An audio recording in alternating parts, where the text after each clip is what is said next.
ছুটির রান্না করা ভাত নষ্ট করার আগেই রুদ্রমূর্তিতে ঝুমকিকে নিজেই বাধা দিল হিরণময়। প্রতিজ্ঞা ধারাবাহিকে দেখা যায় অভিকে পটানোর জন্য, হাতের মুঠোয় নিয়ে আসার জন্য নোংরা প্ল্যান সাজিয়ে ফেলে ঝুমকি এবং ওই অফিসে চলে যায়। আর সেখানে গিয়ে অফিসটা বেলুন দিয়ে লাইট দিয়ে এমনভাবে ঝকঝকে করে সাজায় যাতে সিনেমার মতো মনে হয়। অভি অফিসে ঢোকে, ইন্দ্র ইন্দ্র বলে চিৎকার করে ডাকে। এমনভাবে অফিস কে সাজিয়েছে জানতে চাই। ঝুমকি এসে বলে সে সাজিয়েছে, আর তারপর ঝুমকি দুর্দান্ত নাচ গান শুরু করে দেয়, এমনকি অভির কোলেও চড়ে বসে। আর অভি প্রচণ্ড বিরক্ত হয়।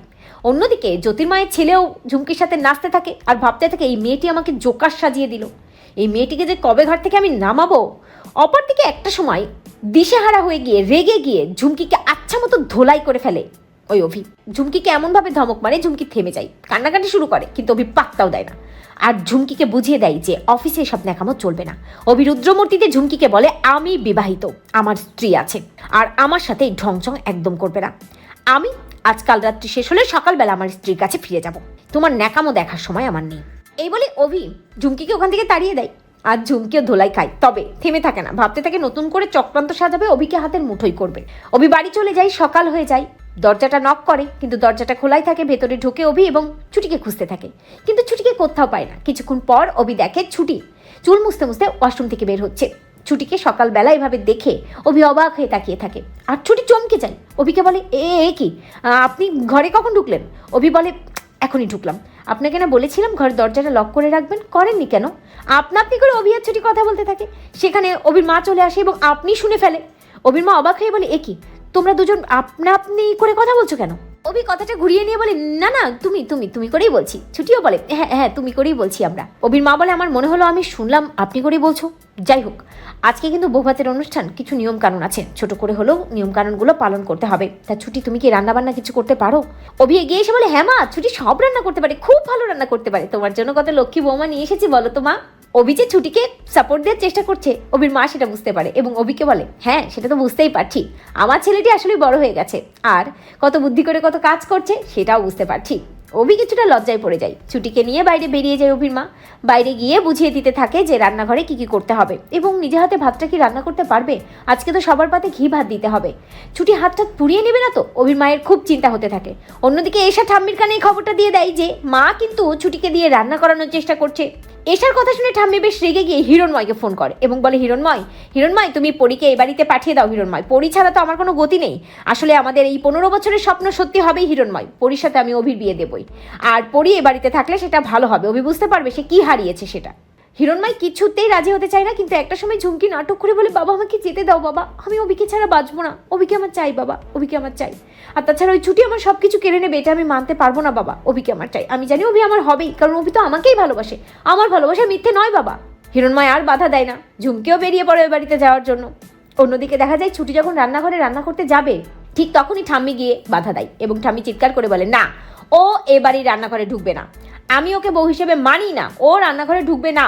অভির মা বলে মা এভাবে বলছেন কেন, রান্নাঘরে না ঢুকলে ও কাজটা করবে কি করে? ছুটি ঠাম্মিকে বলে আমি রান্নাঘরে ঢুকবো না, আমি কোনো অসুবিধা হবে না, আমি রান্নাটা করে দেবো। শুনে অভির মাথায় আকাশ ভেঙে পড়ে, ভাবতে থাকে এ কি, ছুটি এটা কি বললো?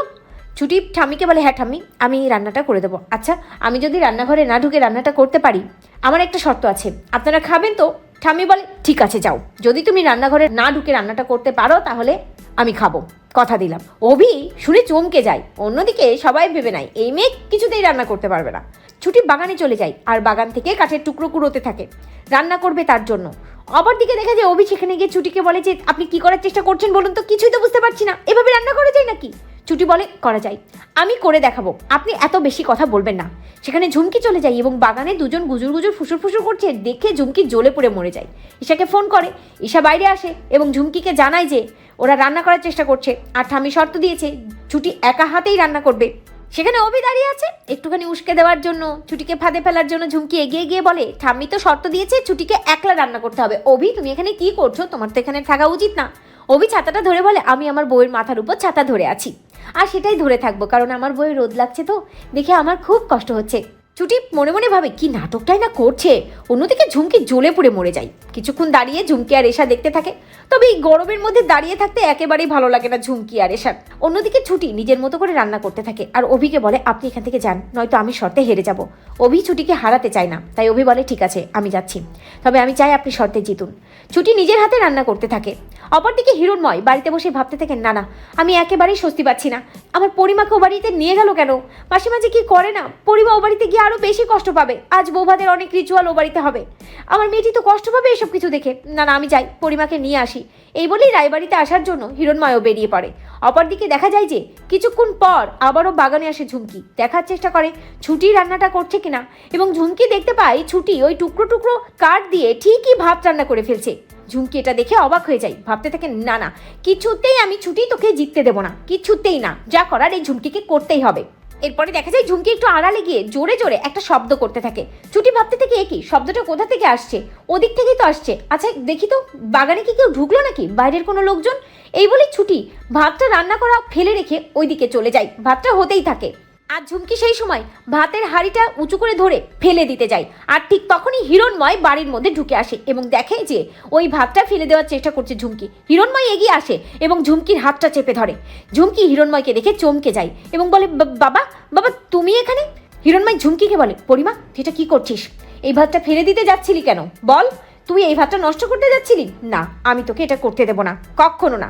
সেখানে চলে আসে ছুটি এবং দেখে যে ঝুমকি ওই ভাতটা নষ্ট করতে যাচ্ছিল। ঝুমকি ধরা পড়ে যায়, কিন্তু হিরণময় ঝুমকিকে বলে শোন পরিমা, যা করতে হয় তা নিষ্ঠার সাথে করতে হয়, সততার সাথে করতে হয়। অসৎভাবে কখনো জীবনে জেতা যায় না, তাই আমি এই ভাতটা তোকে নষ্ট করতে দেব না। হিরণময়ের এই সততা দেখে ছুটি মনে মনে ভাবে যে আঙ্কেল আজ তো আপনি আমাকে বাঁচিয়ে দিলেন, আমি আবারও আপনার কাছে ঋণী হয়ে গেলাম। তো বন্ধুরা তোমরা এটা চাও তো এভাবেই যেন ছুটির রান্না করা খাবার নষ্ট করতে গিয়ে হিরণময়ের কাছেই ধোলাই খায় ঝুমকি? কমেন্ট করে জানাতে ভুলো না।